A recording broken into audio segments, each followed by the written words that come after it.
Hello, everyone, and welcome. Thanks for taking your coffee break with us. I'm Sarah Ing, a career coach for women in tech. And this is Hey, How Was Your Day? A coffee break series with a fascinating woman in tech who is living authentically. And we get a glimpse into a day in their past, present, and future.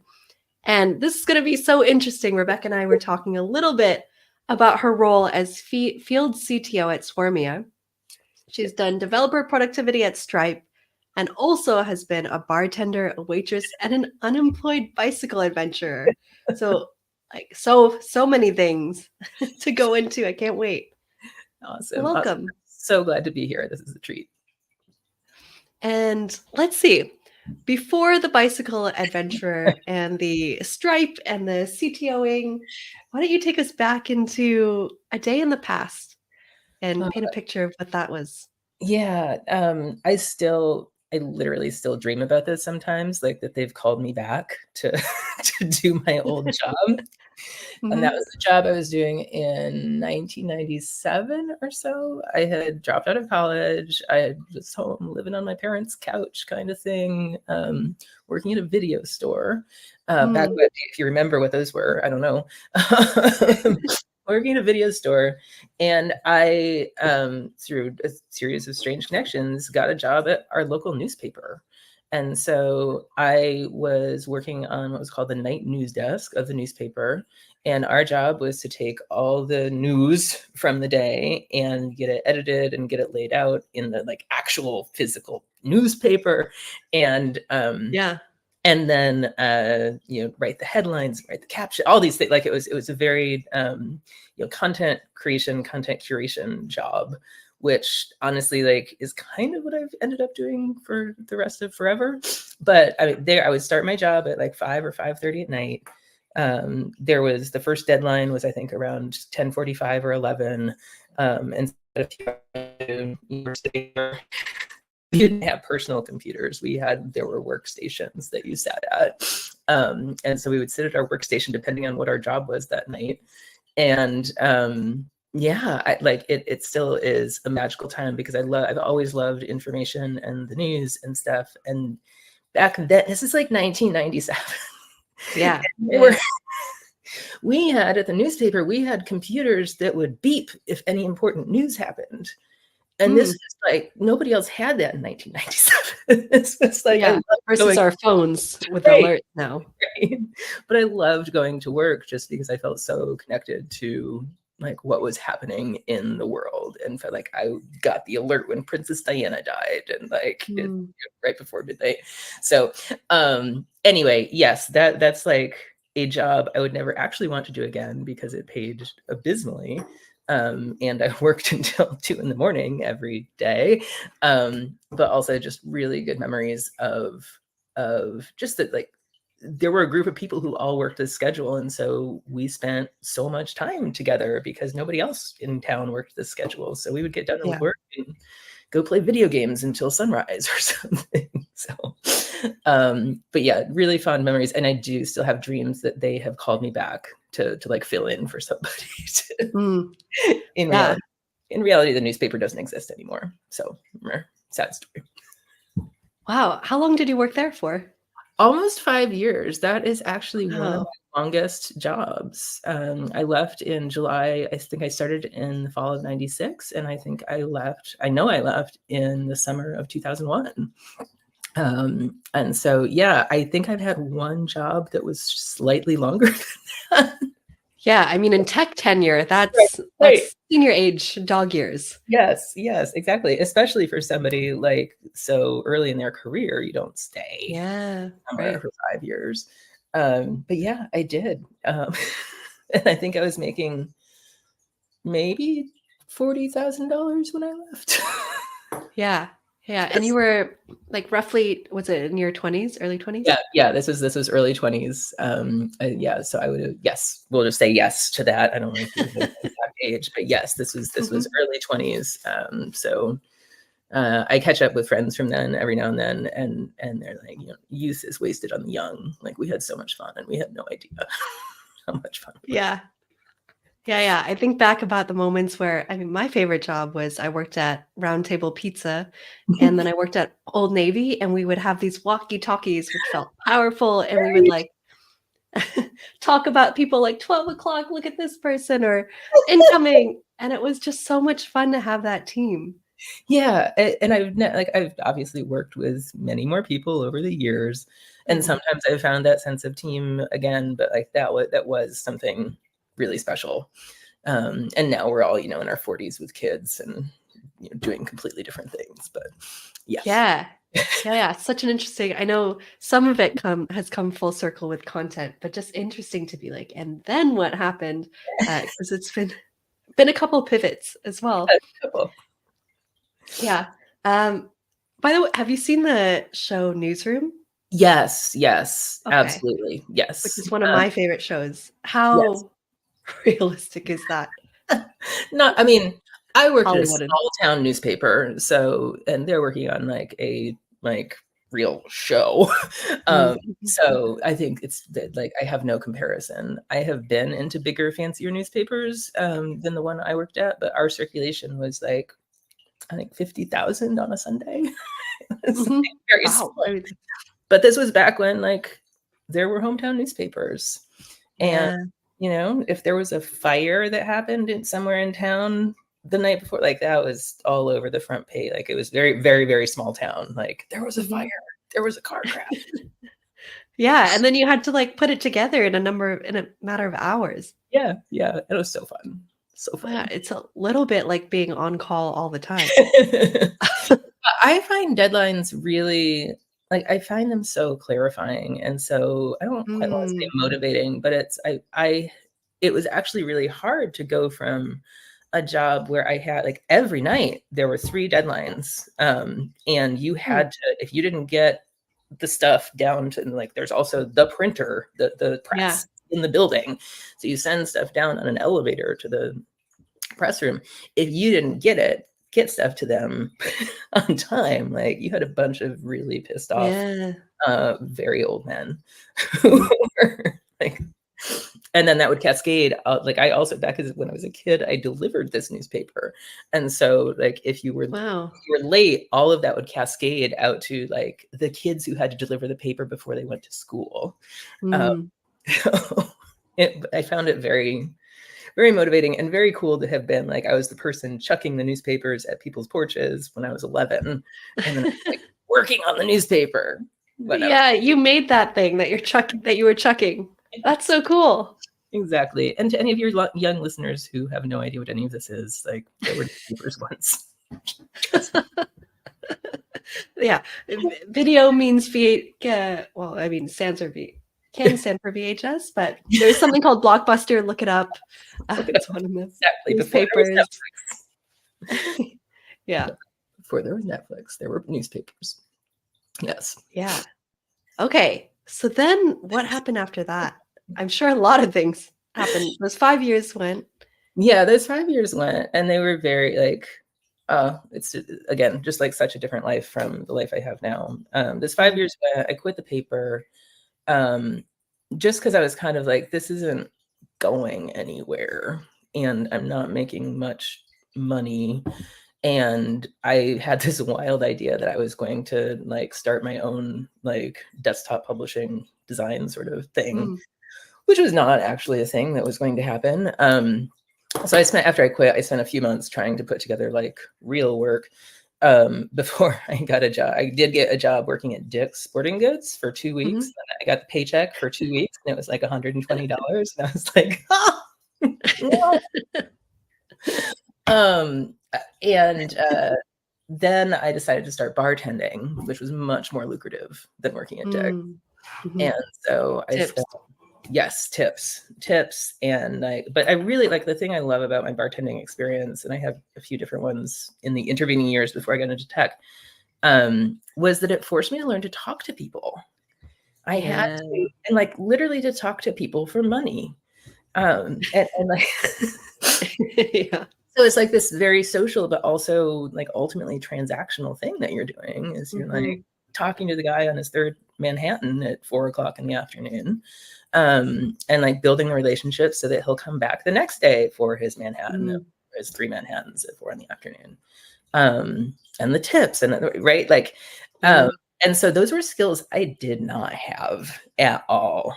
Like talking to people was not like, I was not good at it. I was very shy and reserved which you probably can't believe now, but I was very shy and reserved.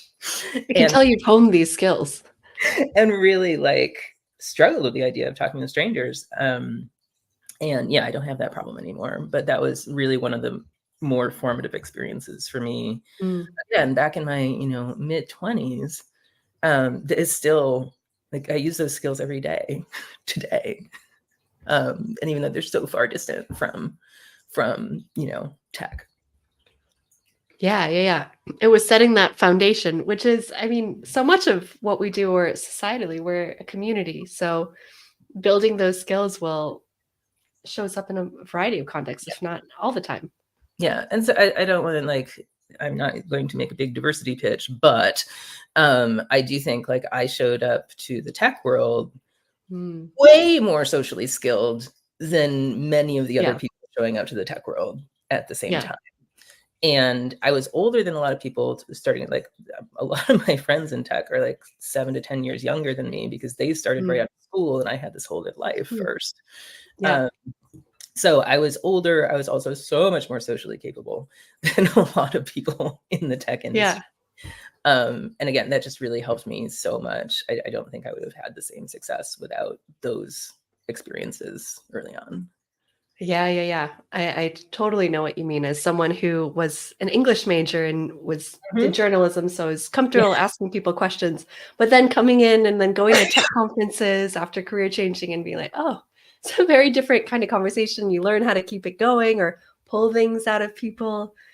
And that was always very gratifying to meet someone quite shy and introverted. And because those two can be different.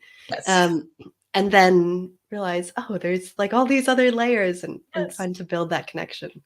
Yeah. I sometimes I even think about going back to bartend. Like maybe when I retire, I'll just like take shifts at a bar because it was just and it was like way more money than I made at the newspaper. That was the other thing. It was like quite lucrative compared to a real job. Yeah. It went newspaper, then Dick's, and then here we go, bartending, and then tech. And then so how did we get there? So there's somewhere on the internet a blog post I've written there's one called Girl in Computer and there's one called Girls in Computers that kind of tells the whole story. But I am the kid who had a computer when I was 5. That computer cost my parents probably about as much as a mortgage payment to get.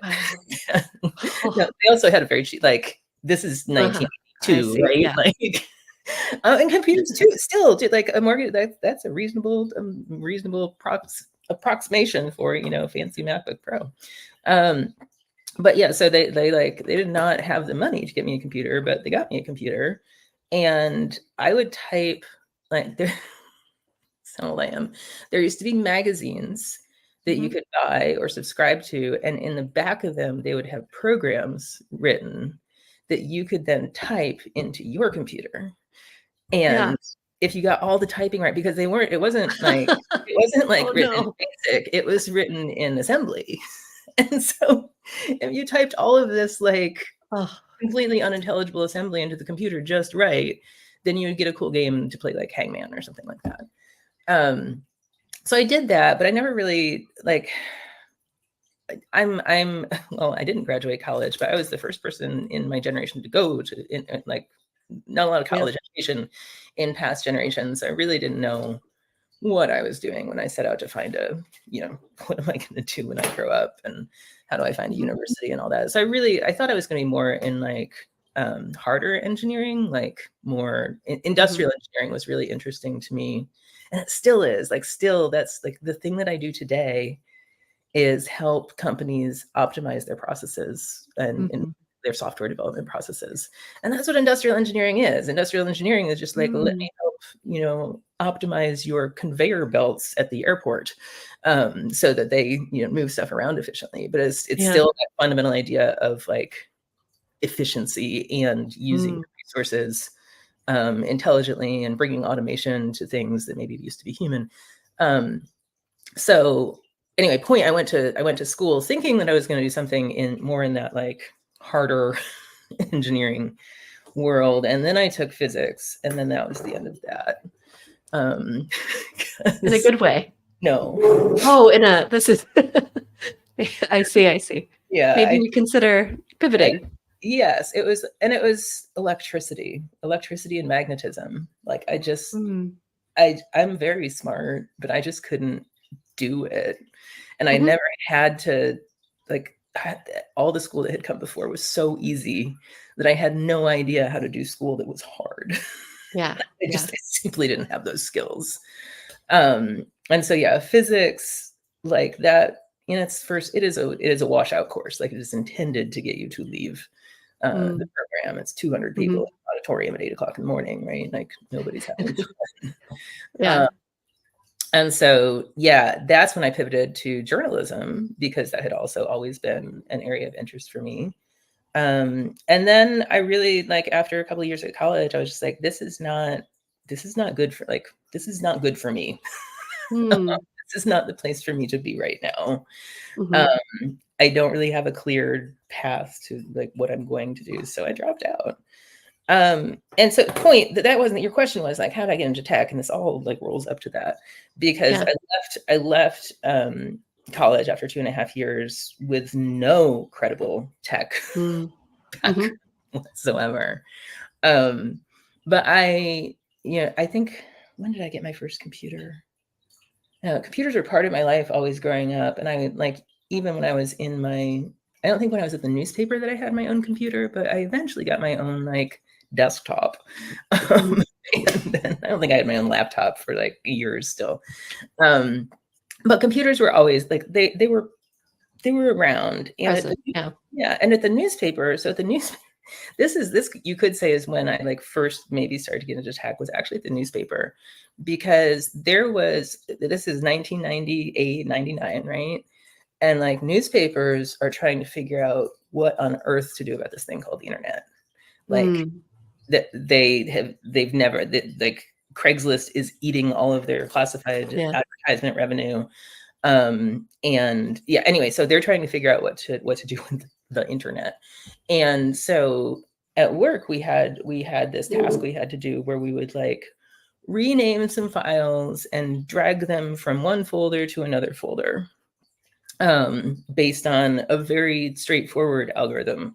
Like, this wasn't hard, but it was tedious. And it was this thing that took you like 10 more minutes at the end of your day. You used to be able to leave, but now you had to like do this thing. And I was complaining to a friend about it, and he was like, that's why you write code.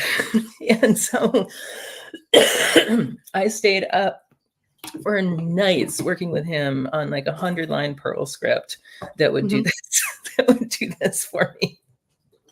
And it was like, it was hard, but then it was so magical, because like, now you just clicked on that little thing and it just did it. Saves you time.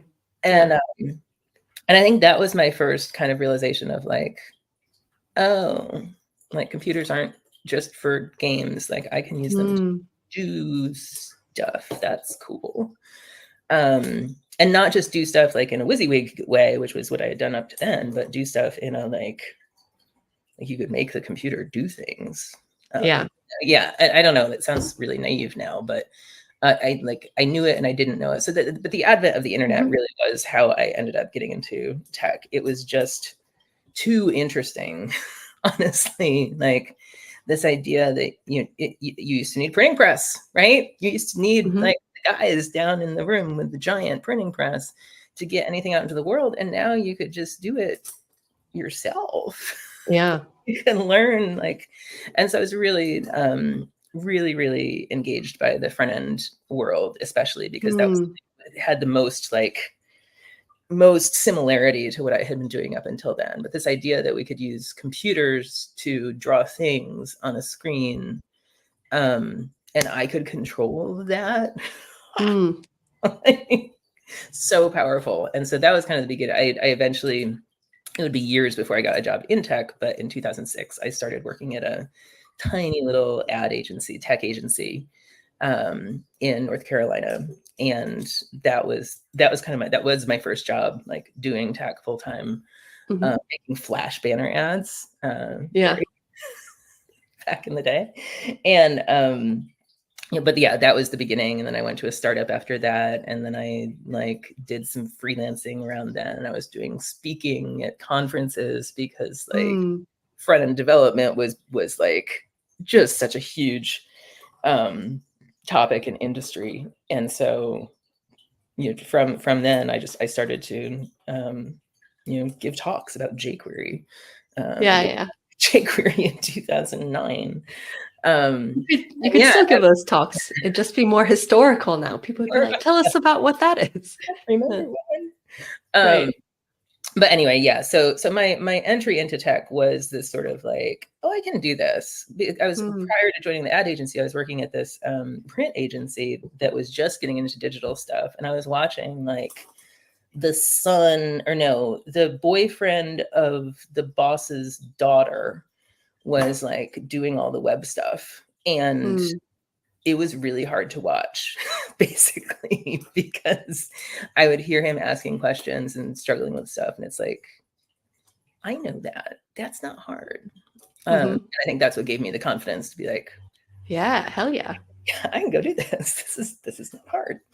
Yeah. So yeah. And you know, here I am, almost 20 years later. Yeah, which is really what I'd love to tap into, what your present day is like and at work, because I think hearing about this and like having that wealth of experience, especially like coming from having, as you said, like another life, a video life, newspaper life before, it's so interesting to hear about like how, you know, you've been in a leadership position for like a number of years now. And what is that like? Technical leadership. Yeah. Well, first, I really like this version of technical leadership where I don't have anyone reporting to me. Big fan. Because I got into technical leadership. I mean, I was doing the speak, so there's that kind of like thought leadership or whatever. But I didn't get into technical leadership until 2017 when I was working at Indeed. And I realized they hired me without really knowing what they were going to do with me. And me and my boss together kind of quickly realized, oh, we need a whole like front end organization because we don't know anything, and everything that we're doing is kind of wrong. And so he kind of gave me permission to build that organization.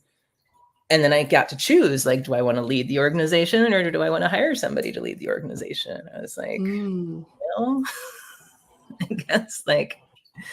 I guess I'll do that. And so at Indeed, I was an engineering manager and then a senior engineering manager for, again, about 5 years. And then I left Indeed to go to Stripe because I really got into this whole developer productivity thing. I think it's such a powerful way to impact a business. And there's people, there's process, there's technology, there's politics. Like I loved it as a technical but also non-technical topic. And so when there was opportunity to literally create the JavaScript developer productivity team at Stripe, I was like, okay, like, I guess I should go do that. Fascinating. Yeah. And so I spent 2 years there. I spent the first year spinning up that team, and then the second year working mostly on more general developer productivity things. But that, like, there's so much about my life that is just like magical coincidences, because like I don't have this job except that the entire tech industry like has a heart attack in 2022, and suddenly like productivity is not a nice to have. It's not an optimization. It's a requirement. And so suddenly all this experience that I had that you might have at the time said, oh, well, that's just bigger companies, like at certain scale. You have to about that stuff. Like now companies with like 20 engineers care about this stuff. About how effective their organizations can be and how they know like what they're spending their time on, and is it the right amount of time that they're spending on different things. And what bottom, like all the things around productivity, which I could talk about at length. Like I left Stripe without a plan in the fall of 2020, and some life stuff going on then too. So it's a good choice. Combination. Yes, Yeah. I left Stripe in the fall of 2020, and just sort of started writing about developer productivity on the internet.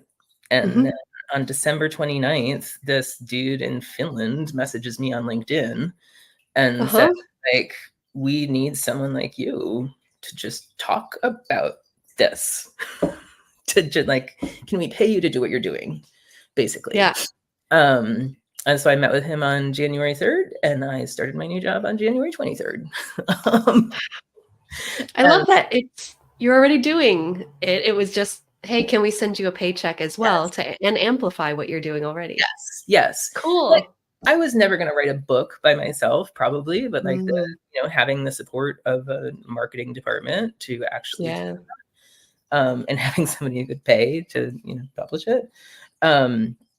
So yeah, there's so many opportunities that I've had, but it really, like, the head of marketing always says to me, like, I don't care what you're putting out there in the world, just keep doing it. Kind of. Yeah. So I am the long play. I am the long play for getting the brand and the story and the kind of philosophy out in the world. And then 6 months from now, maybe and this totally happens, like somebody reads the book. We gave it to them to a conference. We gave it to them at a conference in October. And then in April, they're like, hey, we should maybe buy your product. And we've seen, like, literally happens a lot now. So yeah, it's a strange job because there's no fast feedback loop whatsoever. Like, that feedback, the hardest thing is that the feedback loop now is months. But let me tell you, when you write that guy who tells you to write him back in August, and it's almost August, and you write him back, and he writes back, and he says, perfect timing. Let's get a meeting set up. Like, like it is the reward is delayed, but I'm like learning to appreciate that sort of, like, it's a process that pays off in the long run, but it's not like you commit some code and then it's up on the it's not like that. Yeah, there aren't sprints as such. Yes. 2-week sprints at least. This is something that comes up a lot. Is I work with tech leaders, let's say, like some engineering managers who want to establish a brand for themselves, and so they talking about their positions in leadership and their experience. And you're such a living example of someone who's done that without expectation, it sounds like, and then created this magic for yourself. What was the motivation for you to start writing and putting these things out there? I've always, this is why I ended up redirecting to journalism, even though I didn't end up being very good at it, at the journalism part. But I was always good at writing. I've always enjoyed writing. I've always enjoyed communicating to people. I don't have anything more sophisticated than that to say, but I've always enjoyed written communication, and I've always been better at it than most of my peers in whatever the situation was. I'm not saying I'm amazing. I'm just saying, like, it is a thing that I excel at. It's also a thing I can do quickly usually. And so that's another thing. Like, if I've got an idea, I can knock it out in a blog post pretty quickly in some cases, not as much anymore. But I've always enjoyed writing, and it has always been part of, once I entered tech, the reason that I ended up speaking about jQuery was that first I was writing about jQuery on my blog. And because 2005, you had blogs, and everybody's commenting on your blogs and sharing your blog posts. And so writing has always just been kind of a part of me. I didn't necessarily have a lot to write about when I was working at the newspaper, but I was also getting I was getting my writing kick out of writing the headlines and doing editing and stuff. But yeah, I've always written, and I think that was a real strength for me at Indeed and Stripe, was I was really recognized as being one of the better communicators in both organizations. And not just that, but also I really at Indeed and at Stripe, I really got into the marketing side of this, of like, we were building internal tools at Indeed and Stripe, so we were marketing internally, but still the like, what is the go-to-market strategy for a new like JavaScript library? Mm-hmm. Yeah. And how do you communicate about it and find the people who need it to adopt it, and then write the case study about it so that the other people, Yeah. like, I got really into that, especially at Indeed. And so again, this is kind of like, this is a dream job. It's also a job. Nobody posts this job on the internet, right? Like, I did Literally, you got messaged by someone from Finland. Exactly. So I did not apply to this job. This job Yeah. applied to me.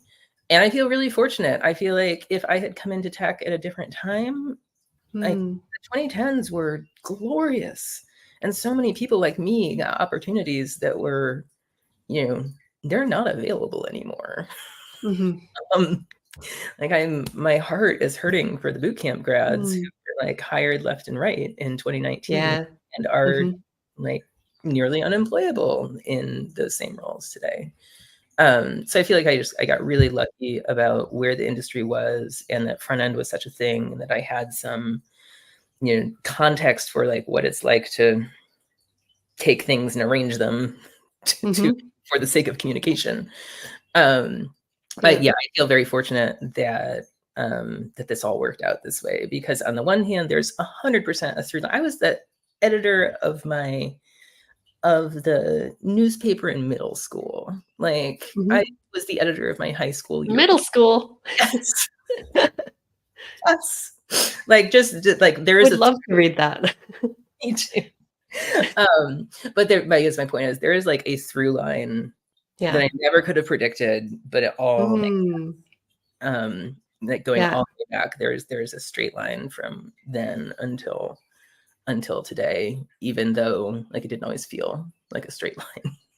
Yeah, I think that's like nail on the head, very insightful. And it sounds like for you it was that commonality of communication, of process, and like how do we like effectively communicate this with people. And then I think something you touched upon with the industrial design of like how do we improve things, and then have all these different factors to consider. And I think something that was interesting that you said about putting out your writing was that you could do it quickly. And I think there is probably a part of being resourceful and doing things scrappily, and then also not being too precious, like being proactive and putting it out there. That's the, like, for people who are, and I hate the word personal brand, but I also me too. Yeah, I've been somewhat successful with it. And when I'm talking to people who want to do the same thing, it's like, just put stuff out in the world. You will be embarrassed about it in 5 years. Like, absolutely, you are going to judge yourself harshly that you ever thought this was insightful. And like, do it. Just do it. Just do it every day. Go on LinkedIn. You know, God help me, I spend way too much of my life on LinkedIn right now, but go get on LinkedIn, and don't just create content, but participate in the other content that people are creating. But at the same time, like, I also don't know what to tell people to say, because like, well, start in 2005, get a Twitter account and a blog. It's not necessarily retrace every single one of my steps. I have nothing. I feel like I have nothing useful to say practically to people about like, first do this and then do this, because what I did was happen in such a different time. But I also, like, I think the other lesson from my story is like, I want to believe, maybe this is like too optimistic, but I want to believe that like, people in the tech industry aren't all the same. I want to believe that they all have their own stories and their own kind of hobbies and passions, and the pizza shop that they worked at when they were 16 and they learned something that was really meaningful. Like, I want to believe that everyone has these unique stories. And this is what I love about my stories. I look back and it's like, it does all make sense. And so a lot of time when I'm working with people, I'm trying to encourage them, like, what's that for you? Like, what's the thing that you were doing in high school that got you really excited? And then what's the job that you had while you were at college that Yeah. like taught you this weird thing? I really do think that when people examine their own stories and their own kind of history, you can start to figure out, well, what is the next part of that story? Like, I Right. see there's a story here. Like, the next chapter doesn't have to be the same as the last one. Hmm. You can like make a new story from here. Yeah. And And also, go go ahead. ahead. I was just gonna Oh, say, I feel like people are they're so wrapped up in I am a software engineer, and mm, like, therefore I will get another job being a software engineer. It's like, right. what? There aren't as many jobs to be a software engineer right now. Like, Yeah. it's econ 101 here. We might have Hmm. to be a little bit more creative. And yeah, I think that when people kind of go back to their own story and think about what is the next thing, this thing that I'm doing at Swarmia is such an obviously next thing for me. I Hmm. was a senior engineering manager 2 years ago. I could have kept Yeah. doing that, but it like I didn't, because that wasn't the next part of the story. Yeah. Yeah. Yeah. I love this. And it resonates so much of it's not and I think there's a part of it doesn't necessarily need to be an entirely new genre, but maybe it's a different chapter. Like there's something adjacent, tech adjacent. Yeah, But I think it's identifying those perspectives and then also having the self-belief to be like, I can do this. I have these capabilities. I've been doing this all along. I'm capable of like communicating and writing is like a strong suit. For me, it was always asking questions and being super nosy as a kid. And so I think it's like you said, like uncovering what are those patterns and how to bring them to life in a way where we're not too precious so then we don't yeah, do anything. right. Yeah, and I also want to acknowledge that a lot of my story involved a lot of risk. Hmm. Hmm. It did not. Yeah, It fair was enough. full of income stability or Mhm. consistent health insurance. So Yeah, in the US, huge risk. right. So I always want to acknowledge that, and like I can take fewer risks now. I've got an 11-year-old. Like Hmm. I can't just Yeah. be randomly unemployed for a while. Yeah. Um, so yeah, I think, but I feel again really fortunate that I was able to take those risks back then. Hmm. Yeah, I think that's a really good call out. And Rebecca, I promised I would be our time monitor. So I did a half, like an 80% good job. I was like, we're definitely going over. Thank you for having coffee with me Yes, and so fun. everyone else watching. I loved hearing your story, and I'm sure everyone else does. Oh, where can people find you? I know you do a number of things now and Yeah, I don't read. know. I'm not really. I'm reconsidering Twitter, but I haven't been Hmm. there in a while. But I'm R Murphy with an EY, RMURPHEY, pretty much anywhere that you might find me. You'll find me there. And LinkedIn is definitely where I'm spending most of my social media time now. So yes, look me up on LinkedIn. Sorry, I shouldn't I always begrudgingly said LinkedIn. I get yes, it. come find me on LinkedIn. Or rmurphy@swarmia.com. You can find me there. But just remember the E. That's always the thing. RMURPHEY, or else I don't know who you're talking to. Not me. Someone else. Someone. All right. Have a good day, everybody. And thank you, Rebecca, for coming on. Yes, Sarah, what a treat. Thank you. Yay. Bye. Bye.